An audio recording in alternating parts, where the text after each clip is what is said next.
She stole the job I had worked 3 years to earn, and she smiled in my face while she did it. Talia was supposed to be my best friend. I trusted her with everything, my goals, my plans, even my doubts. I thought we were in this together, but the moment that offer went out with her name on it instead of mine, I knew exactly what had happened. She had taken everything I'd worked for, and she hadn't even blinked. My name is Jenna Voss, and I learned the hard way what it means to be betrayed by someone you thought was family. We weren't just close. We were each other's sounding boards, co-workers in spirit even when we worked for different companies, and always the first to show up for each other. Or at least, I was for her. When I found out she had applied for the same job behind my back, after I had told her about it, shared my ideas, even let her look over my pitch, I felt like I couldn't breathe. It wasn't just professional sabotage, it was personal. Before it all fell apart, my life was steady. Not perfect, not glamorous, but steady and mine. I was 28, living in a walk-up apartment on the north side of Chicago, working as a mid-level marketing strategist at a growing tech firm. I was on track in every way that mattered. I had a 5-year plan, a portfolio full of hard-earned wins, and the quiet kind of drive that didn't need to shout to be taken seriously. And through it all, there was Talia. Talia Reed and I had been best friends since college. We met during our junior year at a student marketing competition. She was loud where I was quiet, quick to charm, fast to pitch. I was the behind-the-scenes kind, digging through data, tightening angles, refining copy until it was perfect. Together, we made a strong team. That partnership spilled out of school and into our lives. We moved to Chicago the same year after graduation, found jobs in the same industry, and settled into a routine of happy hours, coffee shop workdays, and venting about office politics over takeout in her living room. For years, I thought we had something rare, a friendship that could survive adult life. We talked about everything. When I got passed over for a project lead, she was the first person I called. When she got promoted, I brought champagne and celebrated like it was my own win. We weren't competitive, not really. At least I didn't think we were. There were moments, sure. Times when she'd ask a little too much about a client or offer feedback that felt more like undermining. But I brushed them off. We were friends. Friends didn't keep score. Friends didn't steal opportunities out from under each other. At the start of the year, I found out a senior strategist role had opened at an agency I'd been quietly targeting for months. It was one of those rare roles that felt like the perfect fit. Big brand clients, creative freedom, mentorship opportunities. It was the next step I had worked towards since I started in the field. I didn't blast it all over LinkedIn. I didn't tell my coworkers.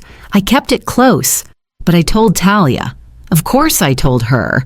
She was the one person I could always count on for honest feedback, the person who had seen me fail and get back up more times than anyone else. She was excited for me, or at least she seemed like it. "You've got this," she said, scrolling through the job posting on her phone. "They'd be lucky to have you." We stayed up late that night going over my pitch deck. I showed her my ideas, my research, even the hook I planned to use during the interview presentation. She nodded along, offered a few comments, and told me I was ready. I believed her. The interviews went well. Every email back from the recruiter was positive. I made it to the final round, which included a presentation. I delivered it with everything I had. When I left that room, I knew I had done something strong. Not perfect, but sharp. True to me. I told Talia I thought I had it. She hugged me and said, "Start shopping for office plants." A few days later, the email came in. It was short, polite, professional. They'd gone with another candidate. I stared at my screen for a full minute before it registered. I reread it twice. My chest sank. I had no idea what went wrong. I didn't want to talk about it at first. I just wanted to move on, tell myself it wasn't meant to be. But 2 days later, I got a text from a former coworker who now worked at that agency. Just one sentence. "Did you know Talia got the role?" I thought it was a mistake. I checked the company's LinkedIn page. There she was. Talia Reed, Senior Brand Strategist. I clicked her profile, and my stomach dropped. Her new hire post was nearly a word-for-word pitch I had crafted. She had used my structure, my concept, and probably walked into that interview room wearing the confidence I helped build. In that moment, something inside me broke, not in the loud, vengeful way, just a quiet fracture. I had trusted her. I had let her see everything, my strengths, my plans, my vulnerability, and she had turned it into an opportunity for herself. It wasn't just the job, it was the way she took it. Smiling, acting supportive, all while positioning herself to step right over me. I didn't cry. I didn't call her. I didn't rage post about betrayal. I sat alone in my apartment and realized that I had never been competing with her, but she had always been competing with me.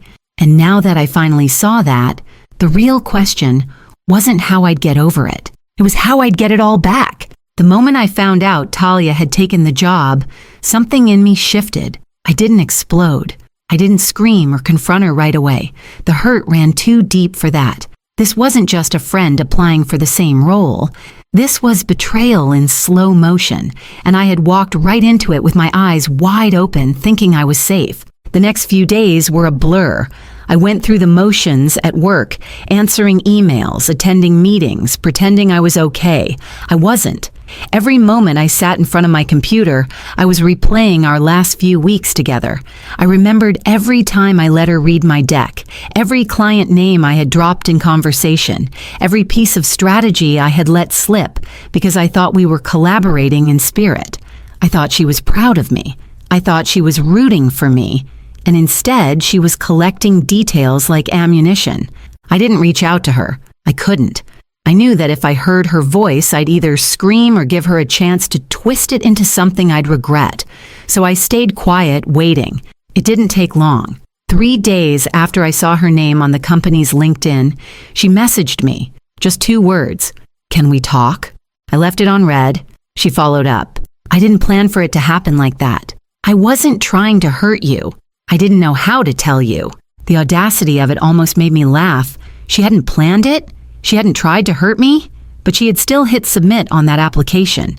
She had still walked into the same interview room with my pitch in her head. She had still posted about it online like it was some random achievement, not something she took from the person who trusted her most. I stayed silent. That silence gave me time to think clearly, for the first time in days. One night, I called my brother Marcus. He had a way of helping me filter through the noise without feeding the fire. I told him everything, every word, every moment. He listened. When I finished, he said, "You already know she's not sorry. She's only sorry you found out." I asked him what I was supposed to do. "Do you want to win?" he said. "Or do you just want her to feel bad?" That question stuck. I didn't want to waste time trying to punish her emotionally. I wanted my career back on track. I wanted that confidence again. But more than anything, I wanted to prove to myself, to her, and to anyone watching that she hadn't taken the one thing that mattered most, my momentum. I opened up my laptop and pulled out every piece of work I'd done over the past year. I started updating my portfolio. I reached out to old clients and contacts. I called Cynthia Maris, my mentor from college, someone I hadn't spoken to in a while. She'd always told me to call if I ever needed a push or a plan. When I explained what had happened, Cynthia didn't waste time being surprised. "You're not the first person this has happened to," she said. "You just need to decide how you're going to respond." She told me about a contract opening at another agency, bigger, leaner, and more aggressive than the one Talia had joined. They were expanding fast and needed someone to lead a rebranding project for one of their highest profile clients. The best part? The client had just pulled their account from Talia's new agency after a disappointing campaign last quarter. The timing was poetic, but I didn't jump just because it was personal. I jumped because it was smart. Cynthia made the intro. I sent my updated materials. I got an interview within days. That next week, I locked myself in my apartment and rebuilt the pitch from the ground up. I took everything I had shared with Talia and made it sharper, cleaner, better. This time, it wasn't about showing off. It was about clarity and control. I wasn't working out of fear or desperation. I was working from focus. I submitted the pitch with confidence, and by the end of the month, I had the offer in hand. Senior campaign consultant, higher pay, creative freedom, full control over the client account, and one last bonus. It put me directly across the table from Talia's firm. The next pitch round would involve both agencies submitting competing strategies. It wasn't petty, it was business. But the irony wasn't lost on me. She thought the job she stole had ended our story. What she didn't realize was that it started mine, and this time I wasn't giving anything away. Once I accepted the offer from the rival agency, I didn't feel triumphant. I felt ready. It wasn't revenge I was chasing. It was resolution, the kind you don't get from screaming or slamming a door, but from walking into a room, knowing exactly why you're there and what you're capable of. I had spent the last few weeks not just rebuilding my pitch, but recentering myself. I knew what I brought to the table, and I knew that this job wasn't a favor. It was earned. I started my new role quietly. No social media post, no announcement. I didn't need to advertise my success. I just got to work. The client I was assigned to, the same one that had dropped Talia's agency weeks earlier, was in the middle of a brand identity crisis. Their last campaign, handled by Talia's new firm, had been flashy but shallow. Sales dipped, engagement stalled, and trust was shaken. My task was to design a full turnaround, something bold, rooted in actual audience insight, and emotionally grounded. It was the kind of project I'd always wanted: high stakes, high visibility, and fully under my creative direction. The campaign planning was intense. I spent late nights in strategy meetings, worked through weekends drafting messaging pillars and timelines, but unlike the months before, I didn't feel burned out. I felt energized. Cynthia checked in weekly, offering guidance but never micromanaging. She knew I didn't need hand-holding. She just reminded me to trust myself. Halfway through the project, I learned that the client had invited both agencies, ours and Talia's, for a joint pitch presentation, not to split the work, but to see both proposals side by side before finalizing a long-term partnership. When I saw the email, I read it twice. There was no mention of Talia by name, but I knew. This was the moment. Not something I had orchestrated, but something the universe had lined up with eerie precision. In the weeks leading up to the presentation, I focused on tightening the story. I reworked the brand narrative to speak directly to the customer pain points the last campaign had missed. I worked with the visual design team to strip away the gloss and create something human, consistent, and clear. Every piece of that campaign came from me, not borrowed, not recycled, not stolen, mine. The day of the presentation, I woke up calm, focused. I dressed simply, no bold colors, no forced statement. I wanted nothing to distract from the work. When I arrived at the conference space, the air buzzed with polite tension. Our team was scheduled to present second. I sat at the back of the room while Talia's agency made their pitch. And there she was. Talia stood at the front, perfectly composed, wearing the same polished confidence I had seen so many times before. But this time, it didn't land. Her team spoke in vague marketing jargon, flashy visuals, surface-level engagement metrics. It felt hollow. The client listened politely, nodding, but I saw the same thing I had seen in the brief. They were tired of big promises that didn't land. When it was our turn, I stood at the front with my team but spoke for myself. I didn't oversell. I showed the numbers, but more than that, I told the truth about what had failed and how we planned to fix it. I walked them through the strategy like I was guiding them out of a storm, direct, honest, and practical. Every question they threw at me, I met with clarity. I didn't look at Talia once. I didn't need to. When it was over, the room clapped, but the real moment came when the client's lead executive looked at me and said, "This is exactly what we were hoping for. It feels like you actually listened." I nodded and thanked them. We packed up and left. 2 days later, we got the email. The account was ours. Full partnership, long-term, high budget. We'd officially won the contract, and I had done it on the back of the pitch that was stolen, rewritten, and sharpened until it was undeniably mine. Later that week, Talia messaged me. I hadn't spoken to her since the betrayal. Her message was short. "So that was you." I waited a full day before responding. It's always been me. You just took the shortcut first." She didn't reply. I didn't need her to. The win wasn't about revenge. It was about truth. I didn't beat her. I became untouchable to her. And that was better than any apology she never had the courage to say. When the client confirmed we had won the account, I didn't celebrate right away. I just sat at my desk and stared at the screen. There was a strange stillness in me. Not shock, not disbelief, just a quiet wave of something I hadn't felt in a long time. Resolution. The work I had done, the nights I spent rebuilding every part of the pitch that was taken from me, had finally led to this. Not just a job offer or a project win, but validation. Earned, not handed. Mine, not borrowed. News traveled fast. Within a day, people in the industry were buzzing about how our agency had landed the campaign. It was a major move, the kind that shifted power dynamics between competitors. I didn't need anyone to tell me that Talia knew. She'd have seen the announcement, heard it in the office, felt it in the tone of her next team meeting. And though she didn't say it, I knew the realization must have hit her hard, because she had stolen an opportunity thinking it was a final win. What she didn't realize was that I was still in the race, and I had just passed her.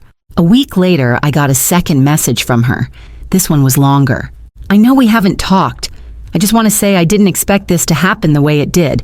I didn't mean to hurt you. I thought you'd moved on. I didn't think you'd end up on the same project. I'm not proud of how it went down." There it was. Regret. Loosely disguised as apology. It didn't sit right with me.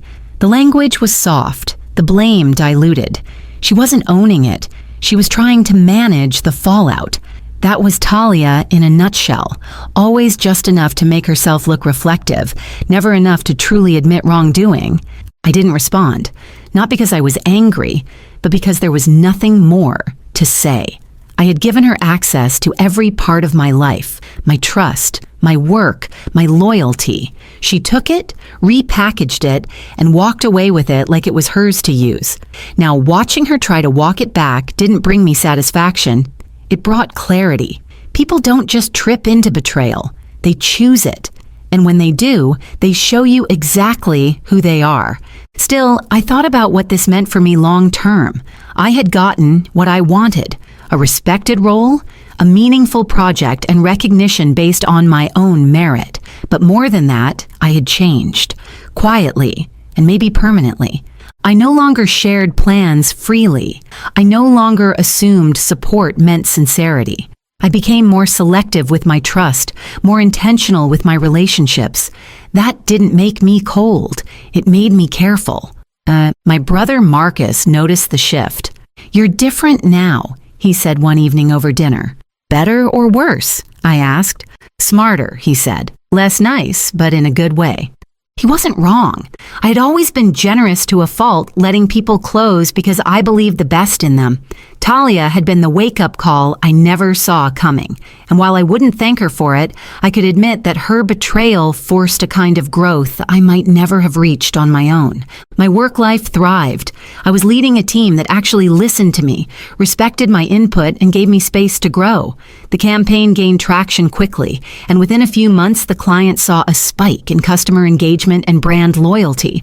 What was once a salvage mission became a flagship success. And while I knew Talia was still at her firm, I also knew the shine had worn off. The pitch she had stolen had been my floor, not my ceiling. She had stopped at what she thought was enough. I had kept going, and that made all the difference.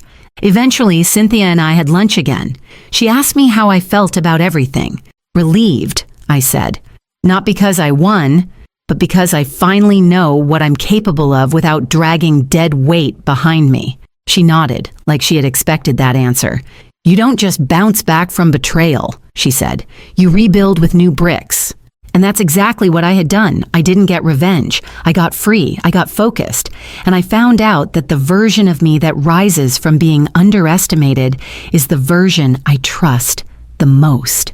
That, more than anything, was the real win. In the months that followed, life started to feel like mine again, but different, deeper. The storm had passed, and in its place was a sense of quiet stability I hadn't felt in years. The tension that used to live in my shoulders every time I second-guessed someone's intentions was gone. I had learned in the hardest way possible that betrayal doesn't always come with warning signs. Sometimes it arrives with a smile and an offer to help, but once you see it clearly, you never forget the shape of it. I never spoke to Talia again. After her second message, I let the conversation end. I didn't owe her a reaction. She had made her choice, and I had made mine. For a while, I wondered if she'd try again, reach out, apologize more sincerely, maybe even try to spin it as a misunderstanding. But she didn't. I think she knew there was no recovering from what she'd done. Not with me. The silence between us wasn't cold, it was final. My work, on the other hand, continued to thrive. The campaign we launched took off in ways even I hadn't expected, not just because it was smart or strategic, but because it was honest. It spoke to real people in a way that mattered. I poured myself into it, not to prove something to Talia, but to reclaim what was always mine. My voice, my instincts, my professional integrity, and it paid off. A few months later, I was offered a full-time leadership role at the agency, complete with a raise, a team of my own, and a seat at the table I had once only dreamed of. But the real change happened outside of work. I started taking my boundaries seriously. I said no more often, without guilt, without over-explaining. I paid closer attention to how people made me feel, not just what they said. I reconnected with a few friends I had unintentionally distanced myself from, the ones who had always shown up without needing anything in return. With them, there was no competition, no comparison, just genuine connection. I started building a circle that felt safe, where my wins were celebrated without envy and my setbacks weren't used as leverage. My brother Marcus remained a quiet force in my life. We talked more often now, about everything from work to books to memories from when we were kids. One night over dinner, he looked at me and said, "You're not softer, but you're more solid. You know who you are now." He was right. The betrayal had cut deep, but in its place was something sturdier. I didn't just bounce back. I built something stronger, brick by brick, choice by choice. And every time I doubted myself, I remembered that the same instincts that helped me survive that betrayal were the ones that guided me forward. One afternoon, months after the fallout, I saw Talia from a distance. We were both walking through the River North District on our lunch breaks. She was with a group of people from her agency, laughing, talking, looking like nothing had ever gone wrong. I felt a flicker of something, nostalgia maybe, or disbelief, but it passed. I didn't flinch. I didn't change direction. I just kept walking. We didn't make eye contact, and I don't think she saw me. But even if she had, there was nothing left to say. That version of me, the one who once trusted her with everything, was gone. Looking back, I don't regret what happened. I wouldn't wish it on anyone, but I also wouldn't erase it. That experience reshaped me. It forced me to stop waiting for others to do the right thing, and instead, start doing the right thing for myself. I became more intentional, more direct, more protective of my space, my energy, and my time. I learned that success doesn't always roar in like a victory lap. Sometimes it's quiet. Sometimes it looks like walking past someone who betrayed you and not feeling anything. Sometimes it's opening your laptop to a calendar full of projects you built yourself, surrounded by a team that values your voice. Not because you fought for a seat, but because you created your own table. The biggest win wasn't getting the job or beating her pitch. It was realizing that I didn't need to compete to prove my worth. I just needed to keep going. Eyes forward, hands steady. I didn't destroy Talia. I didn't need to. I simply removed her from the equation and kept building what she thought she could take away. In the end, I didn't just get back what was mine. I gained something bigger: clarity, strength, peace, and the knowledge that nothing stolen can ever replace what you earn with your own hands.